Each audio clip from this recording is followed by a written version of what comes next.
Hello friends, कैसे आप सब लोग। आई होप आप सभी ठीक होंगे। मेरा नाम है राशिद अली और मेरे चैनल का नाम है CS स्टडी BC। तो भाई बीकॉम फाइनल ईयर की मैं तैयारी करा रहा हूँ। बीकॉम फाइनल ईयर के लिए मैं आपके लिए कॉरपोरेट अकाउंट, ठीक है भाई, कॉरपोरेट अकाउंट की जो बुक है आपकी बीकॉम फाइनल ईयर की, चाहे रेगुलर स्टूडेंट हो चाहे प्राइवेट स्टूडेंट हो, ठीक है, जो फाइनल ईयर में आया है इस बार, इस साल, तो मैं आपके लिए कॉरपोरेट अकाउंट की तैयारी करा रहा हूँ, ठीक है भाई। और तैयारी मैंने स्टार्ट कर दी है।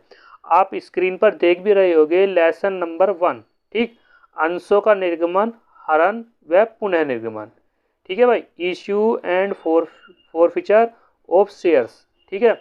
तो भाई मैं आपको अपने चैनल के माध्यम से फ्री ऑफ कॉस्ट आपकी तैयारी कराऊंगा, ठीक है। तो जो मैंने नोट्स बना रखे हैं उन नोट्स को आप रेडी करते चले जाओ और फिर इस नोट्स के बाद मैं आपको कुछ क्वेश्चन बहुविकल्प भी कराऊंगा। तो ऐसे में आपके अब हर चैप्टर के अकॉर्डिंग मैंने नोट्स बना रखे, तैयार कर रखे आपके लिए।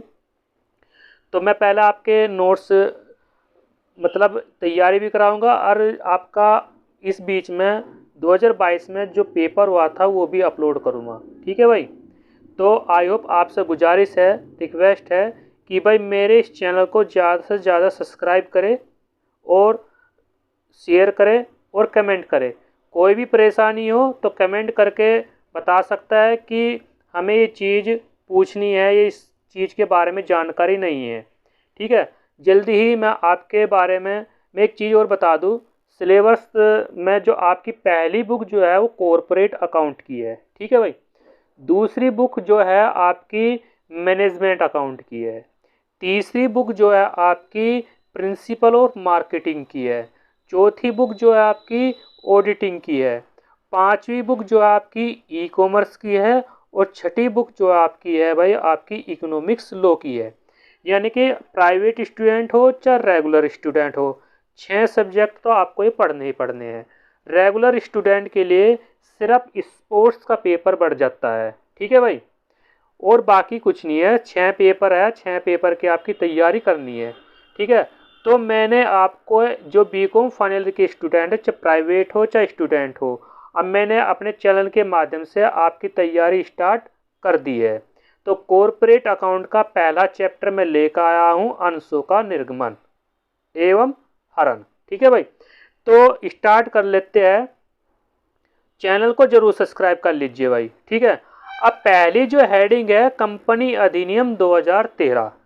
कंपनी अधिनियम 2013 क्या है भाई। पहले जो अधिनियम था कंपनी अधिनियम 1956 को संशोधित करके कंपनी अधिनियम 2013 लागू कर दिया है। उसमें जो कमियां थी वो 2013 के अकॉर्डिंग उसमें सुधार कर दिया गया है, ठीक। तो इसको बोलते हैं कंपनी अधिनियम 2013। वैसे 19 कंपनी अधिनियम 1956 आपका चलता ही रहेगा, बस उनमें जो कुछ पॉइंट थे उनको संशोधित कर दिया गया है। अब इसमें क्या बोल रहा है, कंपनी अधिनियम 2013 कब लागू हुआ, कैसे हुआ। कंपनी अधिनियम 2013 को भारत के राष्ट्रपति की मंजूरी 20 अगस्त 2013 को प्राप्त हो गई थी और यह 1 अप्रैल 2014 से प्रभावी हो गया। तो यानी कि 1 अप्रैल 2014 से ये लागू हो गया कंपनी अधिनियम 2013, ठीक। इस अधिनियम में कुल 470 धाराएं हैं और 7 अनुसूचियां हैं। क्वेश्चन में अगर ये पूछ लिया जाए आपका बहुविकल्प में कंपनी अधिनियम 2013 के अनुसार, ठीक भाई, इसमें कुल कितनी धाराएं हैं, तो आपका इसमें 470 धाराएं हो जाएगी। अगर क्वेश्चन बना करके एक एग्जामिनर ये पूछ ले कि कंपनी अधिनियम में कितनी सूचना उस अनुसूची है, तो इसमें आपका हो जाएगा 7 अनुसूची, ठीक है भाई। कितनी हो जाएगी, 7 अनुसूची हो जाएगी, 470 धाराएं हो जाएगी और 1 अप्रैल 2014 से ये लागू हो गया, ठीक है भाई। 20 अगस्त 2013 को राष्ट्रपति की मंजूरी मिल गई थी इस अधिनियम को संशोधित करने के लिए और 1 अप्रैल 2014 से ये आपका कंपनी अधिनियम जो 13 लागू हो गया। कब से स्टार्ट हो गया भाइयों, 1 अप्रैल 2014 से। इस अधिनियम में 470 धाराएं हैं, ठीक है भाई। और 7 अनुसूचियां हैं। तो इससे रिगार्डिंग आपके कई क्वेश्चन बनते हैं। तो अगर आप नोट्स बनाना चाहे तो नोट्स बना सकते हैं, ठीक है भाई। और वीडियो को इस तरह देखना चाहे देख सकता है। पर आपसे गुजारिश है, वीडियो को स्किप मत करके मत जाना, क्योंकि ये आपके लिए बहुत ही बेनिफिट वीडियो है। क्योंकि जब फाइनल ईयर के एग्ज़ाम हो गए, इसमें ये बहुत ही काम कि आपके नोट्स तैयार हो जाएंगे। पूरी बुक ना पढ़ने के बावजूद की तैयारी ना करके आप इन नोट्स की तैयारी कर लो, ठीक है। तो आपका सारा का सारा 90 से 95% आपका यहीं से लग जाएगा। और जो आपके पेपर है, जो मैंने नोट्स क्वेश्चन तैयार कर रखे हैं जो हर साल रिपीट होते हैं, ठीक भाई, हर चैप्टर में से वे क्वेश्चन ले रखे हैं जो हर साल रिपीट होते हैं। तो आपके 100 के 100 क्वेश्चन की तैयारी मैं करा करके चलूँगा आपकी, ठीक है भाई। नेक्स्ट देख लेते हैं भाई, नेक्स्ट क्या कह रहा। नेक्स्ट टॉपिक है आपकी कंपनी का आशय और परिभाषाएं। यानी कि जो कंपनी का अर्थ है और परिभाषा, यानी कि कंपनी का जो अर्थ है वो क्या कह रहा है। आपकी जो कंपनी का अर्थ है वो किस प्रकार है। कंपनी व्यक्तियों का एक ऐसा स्वैच्छिक संघ है जिसमें किसी राजनियम के अंतर्गत लाभ के लिए व्यवसाय चलाने के लिए की जाती है, ठीक है भाई। तो कभी कभी क्वेश्चन में एग्जामिनर ये पूछ लेता है, कंपनी किस प्रकार का स्वैच्छिक क्या है, राज के संघ के अनुसार क्या है। तो ये एक राजनियम है और संघ के अकॉर्डिंग ये काम करता है। और इसकी जो मंजूरी मिलती है, ये जो मंजूरी मिलती है वो मिलती है भाई आपके राष्ट्रपति की। किसकी मिलती है भाई, राष्ट्रपति की मंजूरी मिलती है किसी एक कंपनी को संघ के अकॉर्डिंग चलाने के लिए, ठीक है भाई। अब बात करते हैं इसकी परिभाषा। परिभाषा ये है कि प्रोफेसर हैने के अनुसार इसने एक परिभाषा दी है कंपनी की। परिभाषा तो बहुत है, पर ये एक इम्पोर्टेंट परिभाषा है। कंपनी राजनियम, ठीक है भाई, क्या कर रहा है, कंपनी राजनियम द्वारा निर्मित एक कृत्रिम व्यक्ति है। कंपनी किस तरह की व्यक्ति है भाई, ये एक कृत्रिम व्यक्ति है। ये एक टर्निंग पॉइंट है आपका। यहाँ से क्वेश्चन में ये भी पूछ सकता है कि कंपनी किस तरह की व्यक्ति है, ठीक। वो एक कृत्रिम व्यक्ति है, आर्टिफिशियल है, ठीक है भाई, जिसका एक अलग अलग अस्तित्व होता है, जिसका अवच्छिन्न उत्तराधिकारी मालिक चलता रहता है और जिसकी एक सार मुद्रा होती है। कंपनी की कैसी मुद्रा होती है, क्वेश्चन में यहाँ पूछ लेता है कि कंपनी किस तरह की मुद्रा है। कंपनी जो होती है एक सार मुद्रा होती है, ठीक है भाई। और ये अवच्छिन्न उत्तराधिकारी होता है, ठीक है। इसको एक मालिक चलाता रहता है कंपनी को। ये यहाँ से इस परिभाषा से 2 क्वेश्चन यहाँ से बनते हैं। अगर आपने बहुत ही अच्छे तरीके से ये तैयारी कर ली तो मैं आपको ये गारंटी दिलाता हूँ कि 100 के 100 नंबर आपके यहीं से लग जाएंगे, ठीक है, इसी के अकॉर्डिंग। अब बात करते हैं भाई कंपनी की विशेषताएं। कंपनी की जो विशेषता है, कंपनी की विशेषताएं को लक्षण भी बोल देते हैं। क्या बोलते हैं भाई, लक्षण, ठीक। अब लक्षण क्या है भाई इसमें, भारतीय कंपनी अधिनियम की प्रमुख विशेषताएं निम्न प्रकार है। अब किस प्रकार है, नंबर 1 स्वैच्छिक संघ, ठीक। स्वैच्छिक यानी कि इच्छा अनुसार। एक कंपनी सामान्य रूप से लाभ कमाने के लिए निर्मित व्यक्तियों या समूहों का एक स्वैच्छिक संघ है, ठीक है भाई, होती है। दूसरा इसमें जो विशेषताएं है वो है राजनियम द्वारा निर्मित, ठीक है भाई। कंपनी या किसी भी कंपनी का जन्म किसी राजनियम के अंतर्गत होता है। राजनियम का मतलब होता है कि गवर्नमेंट के अनुसार, ठीक है भाई। किसी भी कंपनी का जो मतलब एक वो होता है वो राजनियम के अकॉर्डिंग इसका आधार होता है।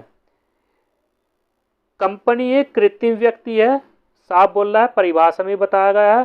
कंपनी अधिनियम के अंतर्गत कंपनी को एक कृत्रिम व्यक्ति प्राप्त होता है तथा अपने संचालकों के माध्यम से कार्य करता रहता है, ठीक है भाई। ये एक आर्टिफिशियल है, जरूरी नहीं है कि इसमें हर कोई किसी भी तरह से काम करे। विशेषता नंबर 4 अवच्छिन्न उत्तराधिकारी, ठीक है भाई, परफेक्टल सक्सेस। कंपनी का जीवन उसके सदस्यों के जीवन से प्रभावित नहीं होता। ठीक है भाई, किसी सदस्य की मृत्यु पर या मृतक का उत्तराधिकारी कंपनी का सदस्य का बन जाता है और कंपनी बिना किसी रुकावट के चलती रहती है। ठीक है भाई, मान लिया किसी कंपनी का जो मालिक है वो मर गया, तो ऐसा तो है नहीं कि भाई कंपनी बंद हो जाएगी, रुक जाएगी, नहीं, क्योंकि उसको चलाने वाला कोई ना कोई उसको उसके अंदर बैठा रहता है। ठीक है, या उसका ओनर है या उसका लड़का है या किसी जो पार्टनरशिप में कंपनी चलती है वो दूसरा साझेदार उसको संभाल लेता है। ठीक है भाई, तो कंपनी ये इस प्रकार है। कंपनी का यानी कि इसकी पांचवी विशेषता ये है पृथक अस्तित्व। ठीक है, स्प्रेड एंट्रीज, कंपनी को अपने मालिकों अंशधारियों से अलग अलग अस्तित्व होता है और वह अपने नाम से वाद प्रस्तुत कर सकती है तथा दूसरे लोग उस पर वाद प्रस्तुत कर सकते हैं। कंपनी एक गवर्नमेंट कंपनी होती है, यानी कि लिमिटेड कंपनी है।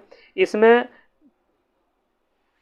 एक ग्राहक कंपनी पर दार प्रस्तुत कर सकता है। ठीक है, मान लिया किसी कंपनी ने गलत चीज़ें निकाल दिया है या कोई गलत प्रोडक्ट निकाल दिया है तो उस पर वाद प्रस्तुत कर सकते हैं, यानी कि उस पर मुकदमा चला सकते हैं। ठीक है भाई, कि भाई जैसे आप देखते हो फ्लिपकार्ट या किसी अमेजन से हम कोई प्रोडक्ट ऑनलाइन मंगाते हैं और उस प्रोडक्ट की जगह कोई दूसरी वस्तु निकल जाती है। जैसे अभी एक फ़िलहाल में एक उदाहरण था कि फ्लिपकार्ट से एक ने मोबाइल मंगाया एप्पल का और उसकी जगह उसको जो मिला है वो मिला है उसमें आलू भरे हुए, तो उस पर क्या होगा, तो उस पर जो ग्राहक है उस पर कंपनी पे केस कर सकता है और केस करने के लिए पूरा अधिकार है क्योंकि वो कंपनी रजिस्टर है सरकार के यहाँ।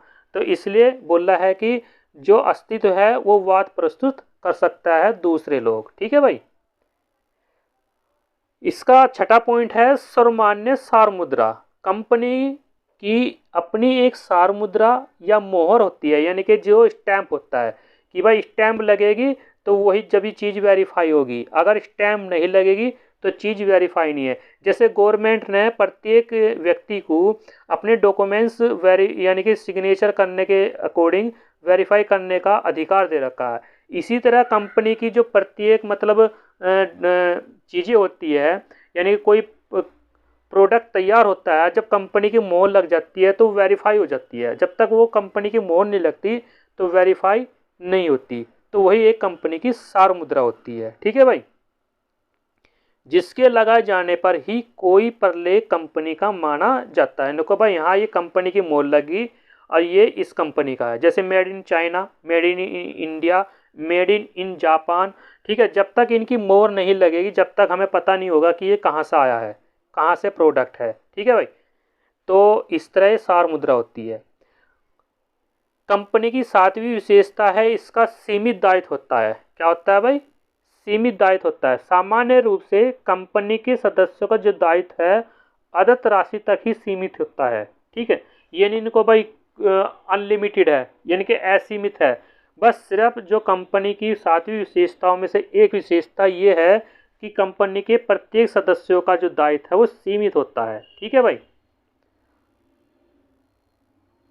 अब बात करते हैं इसके बहुविकल्प क्वेश्चन की। ये थी आपकी मतलब थोड़ी सी थ्योरी, ऐसे मतलब थ्योरी लाता रहूँगा, ऑब्जेक्टिव क्वेश्चन की भी तैयारी होती रहेगी, थ्योरी की भी तैयारी होती रहेगी। तो यहाँ तक हमने पढ़ा है कि कंपनी की विशेषताएं। पहला पॉइंट क्या था भाई हमारा? देखो भाई, पहला पॉइंट था हमारे पास कंपनी अधिनियम 2013, यानी कि कंपनी अधिनियम 1956 के अकॉर्डिंग इसका पहला नियम यानी कि संशोधित हो चुकी है। कंपनी का आशय पढ़ लिया, कंपनी की परिभाषा हमने पढ़ ली और कंपनी की विशेषताएं पढ़ ली। और कंपनी की विशेषताएं जो है इसमें 7 हेडिंग दे रखी है और 7 हेडिंग का हमने अध्ययन कर लिया है। अब बात करते हैं क्वेश्चन नंबर 1 की। ठीक है भाई, हिंदी में भी है और इंग्लिश में भी है।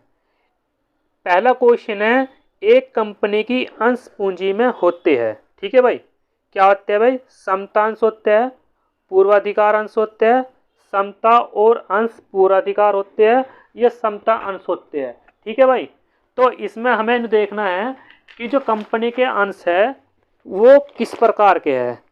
समता अंश है हमारे पास या किसके उसके अकॉर्डिंग ये हमारे काम करने के लिए है। ठीक है भाई,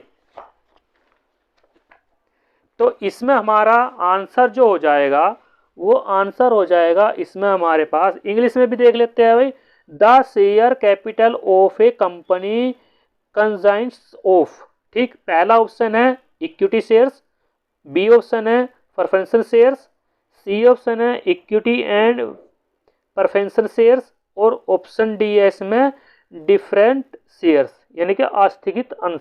और इसका जो आंसर हो जाएगा वो हो जाएगा पहला। क्या हो जाएगा भाई?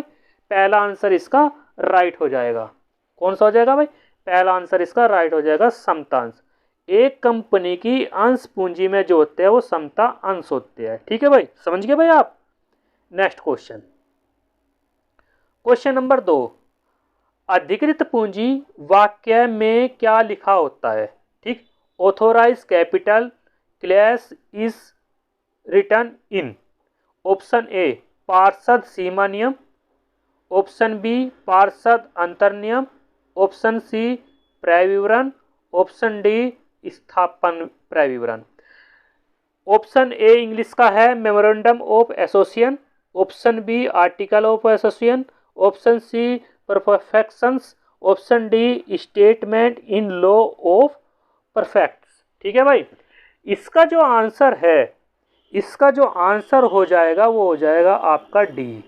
क्या हो जाएगा भाई? आपका डी आंसर इसका राइट हो जाएगा। जो एक ऑथोराइज कैपिटल है उसके वाक्य में स्थापन क्रय विवरण लिखा हुआ होता है। ठीक है भाई, नेक्स्ट क्वेश्चन, क्वेश्चन नंबर 3, अंश आवेदन खाता है, share application account is. Option A व्यक्तिगत खाता, ऑप्शन बी अव्यक्तिगत खाता, ऑप्शन सी वास्तविक खाता, और ऑप्शन डी नाम मात्र खाता। ठीक है भाई, यानी कि पहला जो ऑप्शन है इंग्लिश में personal account, option B impersonal account, option C real account, और ऑप्शन डी नॉमिनल अकाउंट। ठीक है भाई, तो आप इस क्वेश्चन का आंसर देने की कोशिश करो कि भाई जो अंश आवेदन खाता है वो किस प्रकार का खाता है। जो अंश आवेदन खाता है वो आपका व्यक्तिगत खाता होता है, यानी कि पर्सनल अकाउंट होता है। ठीक है भाई, तो क्या होता है भाई? ये आपका पर्सनल अकाउंट होता है। आप समझ गए होंगे भाई? ठीक है, बहुत ही अच्छे से, क्योंकि ये क्वेश्चन जो लिए हैं मैंने ये हर साल रिपीट होते हैं। किसी भी एग्जाम का को आप पेपर उठा के देख लो, मतलब किसी भी साल का, ठीक, 2022, 2021 का, 19 का उठा के देख लो, हर साल रिपीट होता है ये क्वेश्चन। तो मैंने वही क्वेश्चन इंक्लूड कर रखे हैं, वही क्वेश्चन ले रखे हैं जो आपके हर साल आने की संभावना ज़्यादा होती है। ठीक है भाई, नेक्स्ट क्वेश्चन, क्वेश्चन नंबर आपका 4। ठीक है भाई, क्वेश्चन नंबर आपका 4 है, अंश आवंटन खाता है। आपका जो अंश आवंटन खाता है वो किस प्रकार का खाता है? Share allotment account is. Option A व्यक्तिगत खाता है, ऑप्शन बी वास्तविक खाता है, ऑप्शन सी नाम मात्र का खाता है, और ऑप्शन डी लाभ हानि खाता है। ठीक भाई, क्वेश्चन नंबर 4 का आपका आंसर हो जाएगा, वो हो जाएगा आपका डी। ठीक है भाई, कौन सा हो जाएगा? आपका डी हो जाएगा, यानी कि लाभ हानि खाता। ठीक है भाई, क्वेश्चन नंबर 4 का आंसर हो जाएगा आपका डी। आपका जो अंश आवंटन खाता है वह है लाभ हानि खाता। ठीक है भाई, profit and loss account. Question number 5, company अधिनियम 2013 के अनुसार अंश निर्गमित किए जा सकते हैं। ठीक है भाई, according to companies act 2013 share can be issued. Number option A कटौती और प्रीमियम पर, ऑप्शन बी सममूल्य और प्रीमियम पर, ऑप्शन सी सममूल्य और कटौती पर, और ऑप्शन डी सममूल्य कटौती और प्रीमियम पर। ठीक है भाई, क्वेश्चन नंबर 5 का जो आंसर क्या हो जाएगा भाई? ये आपका आंसर हो जाएगा आपका सी, सममूल्य और कटौती पर। ठीक है भाई, कंपनी अधिनियम 2013 के अनुसार अंश निर्गमित किए जा सकते हैं सममूल्य और डिस्काउंट पर। ठीक है भाई, तो आपका ऑप्शन सी राइट हो जाएगा।